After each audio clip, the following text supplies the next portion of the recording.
So this is another hypochondria video about my hands. Clearly my hands are my obsession of the month.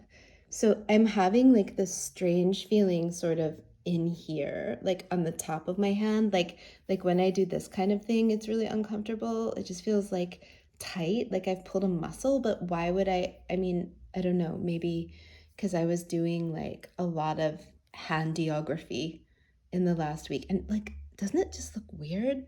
It's just like when you look at the word, like a really small word like the, and you start to think that it looks weird, like doesn't it just look weird? I feel like it looks really strange. It looks less strange when I'm not looking through the camera. But then the other thing too is like this one feels slightly numb. So I don't know if it's just that I was in the UK and I was doing a lot of like very expressive things with my hands for this new piece that we're rehearsing, and what I'm experiencing now is like sore muscles from that. Plus, I was also like dragging heavy luggage around, and like I have this random bruise on my arm that I don't know how I got. So, but of course, I'm scared whenever there's tension, like pain in my hand. It really looks weird. That I am having like that these are the early symptoms of some like degenerative thing. Like there's this scene in some film with Frances McDormand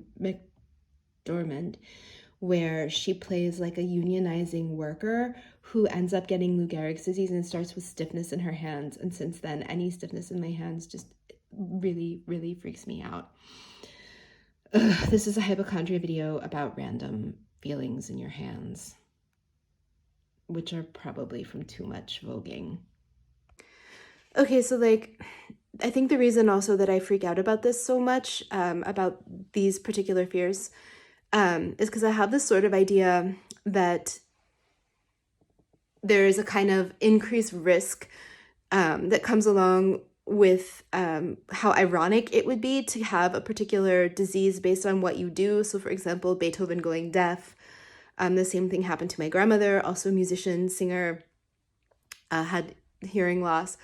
Or like Mary Windsor got ALS. She was a major figure in sort of American Pilates around like the millennium. And so I just in the 90s. And so I just feel like, anything that is to do with like physical expression and speech and like, the body. And I can feel like bits of me like clenching as I talk about this, like losing that capacity really scares me. And I also feel like people would read about that or know about it or hear about it and feel like I feel when I read about Mary Windsor. And you just think, oh my God, why, how ironic and like terrible that what got this person was precisely to do with who they were in the world. So I call this the dramaturg in the head theory of hypochondria, where it's as if my future and my health are being dictated by a really malicious dramaturg who is looking for the most apt and sort of like perfectly cruel ways to inflict damage on my body.